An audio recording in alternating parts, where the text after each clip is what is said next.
The land cruisers pass by signs indicating the beginning of the carnivore area.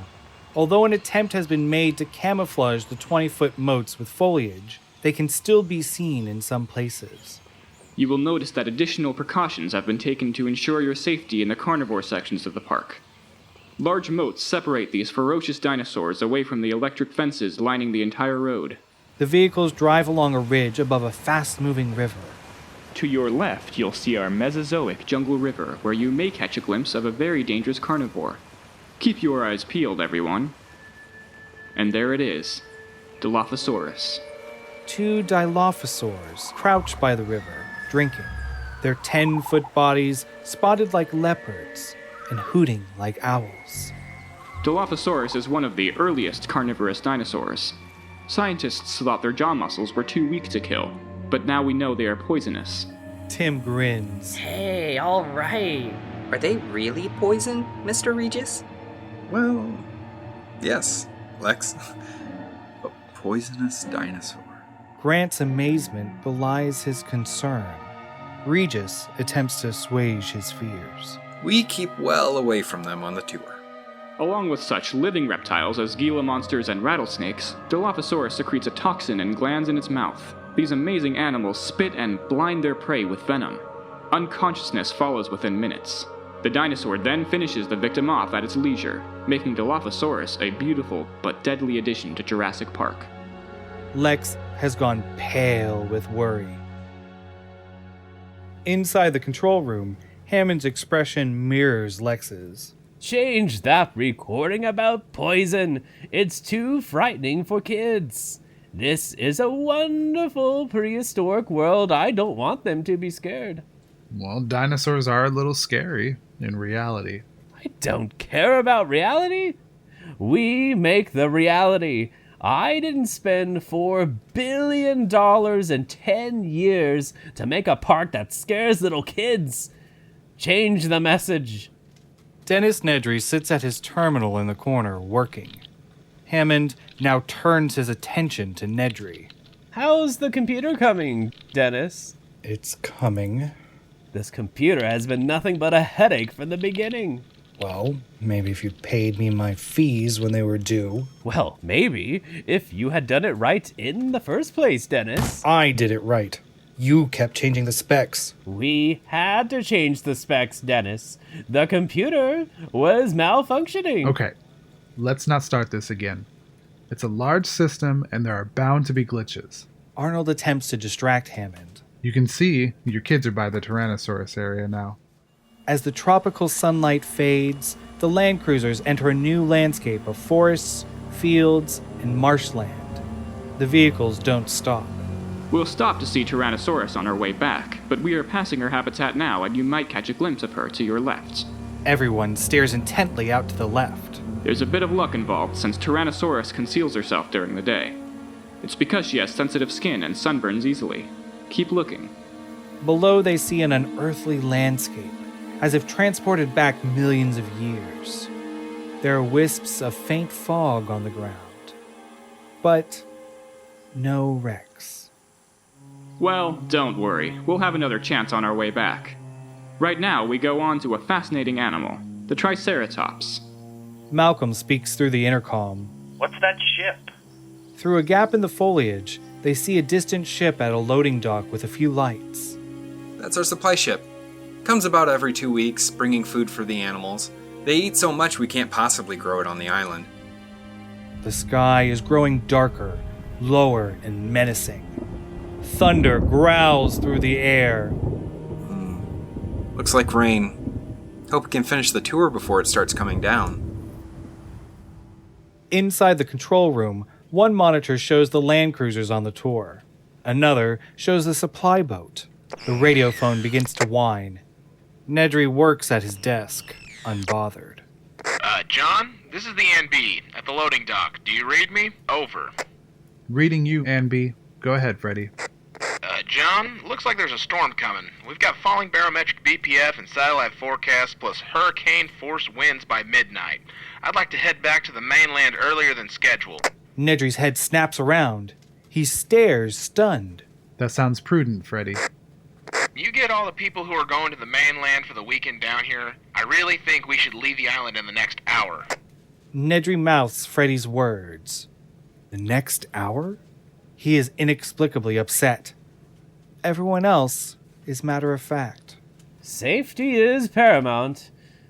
If you think you need to leave, well, let everyone go early. I think it's best. Okay, Freddy, keep us informed. Nedry bites his lip. Arnold turns to Hammond. I just hope our tour doesn't get drenched when the storm hits. Nedry suddenly gets up. Excuse me. And bolts out of the room in clear distress. What's the problem? He's got a bad stomach. He's sensitive. You shouldn't yell at him, John. I didn't yell at him.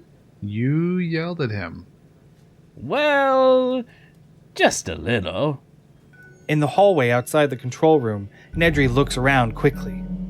He enters a narrow electrical walk space on the other side of the control room. Nedry moves past the wiring, some big panels with wires, boxes, and unused monitors. In the back, he set up a little secret place. A monitor shows the supply boat. Nedry picks up the phone and begins to talk. What are you talking about? Leaving early? You can't leave early. Gotta do it. The storm. But it's all planned. It's been planned for months. Tomorrow at dawn. There's a storm, Dennis.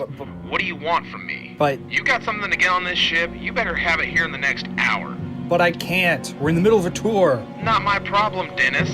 Get your stuff here in an hour or see you next time. Nedry comes back into the control room, gloomy and tense. Are you feeling all right, Dennis?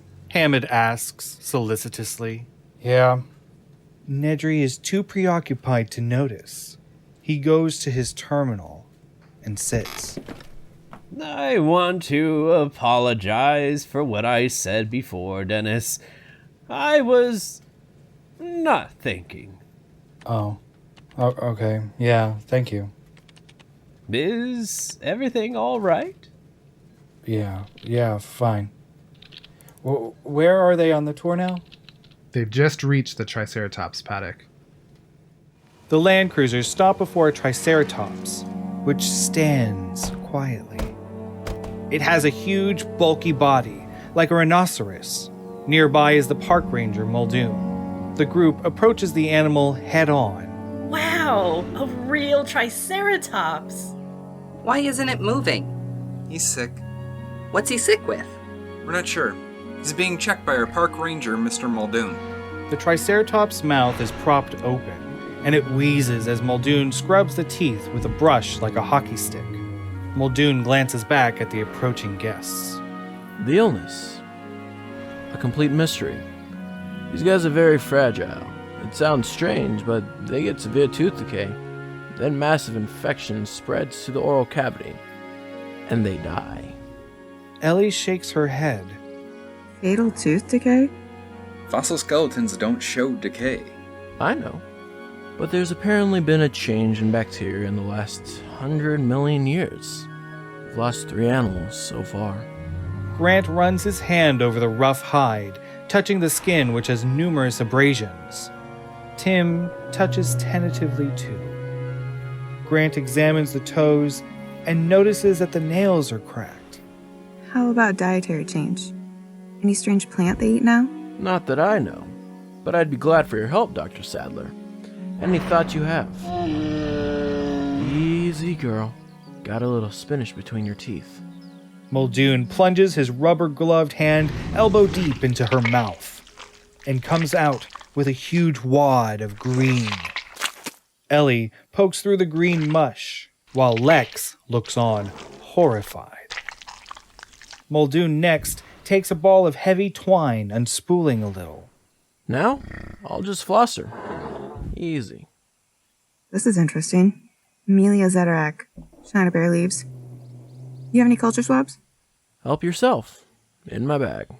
What's China berry? It's a plant with toxic effects on bacteria. Could be changing the microecology of this animal's oral cavity. Ellie talks almost to herself. Lex nods, as if understanding. Look here. See this? That's the berry, and see it has a coating? Regis turns to Muldoon, concerned. Any chance this decay problem might be picked up by a visitor? Not unless you French kiss her. No.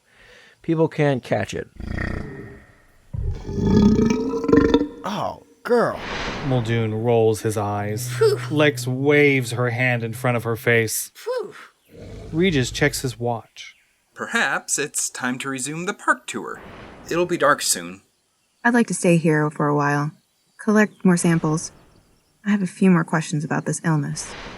I'll bring her back with me, Ed, if you want to go on ahead. Fine, let's go. See you all back at the center. They start off towards the cars. Almost imperceptibly, Ellie blows Grant a kiss. He winks back. It's getting dark. Maybe we can't see the wrecks on the way back. Don't worry about that. Have you ever used night vision goggles, Tim? They let you see in the dark. Neat! I want to use them too. You get to do everything, Timmy. The kids start to bicker, climbing back into the car. Grant and Malcolm look back at the Triceratops as the Land Cruisers begin to pull away. Grant shakes his head. Tooth decay. Fatal. Small example of things going out of control. Small things. Grant looks back. You suppose they're having trouble with other animals and not telling us? Yes, I think there's a great deal they're not telling us. But we'll find it out sooner or later. Inside the control room, Hammond stands before big windows that overlook the rotunda. He turns and looks at the electronic map. Land cruisers are heading back. That's right. They make one more stop by the Tyrannosaur. It's a rest stop. How long do they stop there? About 10 minutes. Then they come straight home. They'll be back here in about 30 minutes. Nedry glances at his watch, nervously, and frowns. He starts to type at his console. Initiate sequence. I'll be right back. I gotta get a Coke. Don't touch my console, okay? I'm transmitting. Screw up my data. Nedry leaves the control room. At his console screen, numbers start ticking backwards. At the Tyrannosaurus paddock, the tour cars approach a partially sunken rest area. Excellent idea. Everyone gets out of the cars. In the hallway, Nedry stops outside the door to the fertilization lab. He holds a ticking stopwatch in his hands. And waits. The red light by the card slot goes out, and the door thunks ajar. The fertilization lab is deserted. The interior is divided into cylindrical slots. He goes past the barriers. All security is off. He enters the walk-in freezer. Shelves of reagents from floor to ceiling fill the freezer. Nedry finds a nitrogen cold box with a ceramic door. He opens it, and a rack of small tubes slide out in a white liquid nitrogen smoke. Embryos are arranged by species in glass with silver foil. Nedry puts 2 of each into a portable incubator. He pours in liquid nitrogen before closing the lid. He locks it and places it back in his bag. Nedry walks out into the hallway. The coast is clear, but he can hear voices in the distance. In the rotunda, workmen continue to assemble the Tyrannosaurus skeleton. Hammond talks to them about the skeletons. I just wonder if the head has to be in that position, if it couldn't be more lifelike. Nobody sees as Nedry slips past in the background and heads for the elevator. The elevator opens in the basement. Nedry heads past rows of Land Cruisers. He goes directly to a corrugated steel roll-up door in the wall. A sign reads, Park Ranger Only. Nearby is a security card slot with its light out. Nedry rolls up the door, revealing a gas-powered Jeep inside. He starts the engine. Nedry drives fast into the night and comes to a gate marked Electric Fence, 10,000 volts. He opens it with his bare hands and drives through. At the maintenance building, Nedry hops out of the Jeep and runs inside. The lights are still on as Nedry enters. He finds the main phone terminal. and turns off the switches. In the control room, Arnold appears relaxed for the first time. Wu enters. We better notify the dining room. Make sure they've prepared everything before everyone takes off for the boat. Those kids will probably be starving when they get back. Arnold picks up the phone and hears hissing modem static. What's this? What's going on? He tries punching another line. What's the matter? The phones are out. The lines must be tied up by Nedry's transmission. That shouldn't affect our internal calls. Nedry's console continues sequentially through labels that turn gray. Security, off. Vehicle power, off. Electric fences, off. No one is looking at Nedry's console. Nedry drives hard. He holds up a stopwatch to check elapsed time. Tires squeal as he takes a turn fast. At the rest stop, Lex and Tim stand on an overlook above the park. Tim fiddles with his goggles. Lex just looks. Hearing squealing tires, she frowns at a car with headlights moving through the darkening park toward the ship in the farther distance. Finally, at the loading dock, Nedry swings the perimeter fence wide. Beyond, in bright light, the ship is tied up. Nedry drives forward and then hurries aboard. Once on the ship, Nedry approaches the captain, Freddy. So, you made it. You're gonna be rich. They owe me. And you owe me, my friend. Just get it to the mainland by morning. And make sure it stays frozen. Through his night vision goggles, Tim watches as Nedry hands the captain the shoulder bag containing the embryo incubator. Hey, I can see Mr. Nedry. Tim follows Nedry as he gets back into his car, then looks back to the captain, who takes the incubator out of Nedry's shoulder bag. What's he doing there? Here, let me see. Grant puts on the night vision goggles. Mr. Nedry already left in that car, but he gave the captain something. It looked like one of those embryo incubators we saw in the lab. Grant focuses on the captain, who hides the incubator. I see it. Better have somebody check this out. Grant looks to Regis. You have a radio in the car? Sure. Why? Grant briskly heads back to the cars. Regis follows reluctantly. Call the control room and notify the boat. I think you've got an embryo incubator on that boat. Regis reaches into the car and takes out the radio headset. Control? This is Ed. Control, over. Regis turns to Grant, skeptical. You really think you saw an incubator on the boat? Yeah, I do. Control, this is Ed. Control? Hello? Grant just stares. Regis shakes the headset. Control? Muldoon, anyone? Control? He shakes the headset again. God. Radio's dead again. Again? We've had some problems with our communications equipment.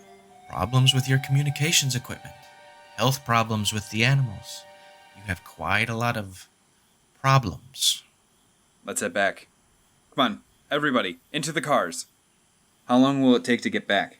About 20 minutes, but I assure you there's no reason to be alarmed. Grant gives him a piercing look. Come on, kids. We're heading back. Everyone gets back into the tour cars. Regis sits in front and notices that the whole dashboard is dead. He starts flipping buttons, but nothing happens. He looks relieved. Well, no wonder the radios don't work. We have no power. Regis picks up the handheld intercom. Dr. Grant? No power here. Can we call the control room with these radios? Or Muldoon? No, it's too far. Beyond range. Can we call anybody? Not until we get power, no. You mean we just have to sit here? How long will it take that ship to reach the mainland? 18 hours. It won't arrive until noon tomorrow, but don't worry, we'll get the power back on in a few minutes, then we'll straighten out all of your concerns. In the rotunda of the visitor center, the workmen are getting ready to leave. Hammond is still explaining what he wants. When you come back, make it more menacing. More alive? Can't we twist it around so it is menacing that herbivore? You want to move the whole skeleton again? Hammond imitates the poses he wants. A Tyrannosaurus Rex should be fierce, snapping, fierce. All the workmen head out. Arnold and Wu look down through the control room windows into the rotunda, where Hammond is a snapping, snarling Rex in a suit. How many times do you think he'll make them move it? At least 10 times. This'll go on for weeks. He's a perfectionist. Chuckling, they head back to the consoles. What happened to your monitors? What's that? Your park monitors. They're all out. Sure enough, computer screens still glow, but monitors showing views of the park are black. Arnold punches buttons. What the hell? You lose power? I don't know. They must still be at the rest stop near the Tyrannosaur Hill. If the power's out, they're not going anywhere. Call maintenance and find out what happened. Wu picks up one of the phones and still hears hissing. No phones. Damn Nedry. John, look. Wu points dramatically at the park map. Your electric fences are off. Wait, what? All over the park, it looks like. Oh my god. The electric fences are off.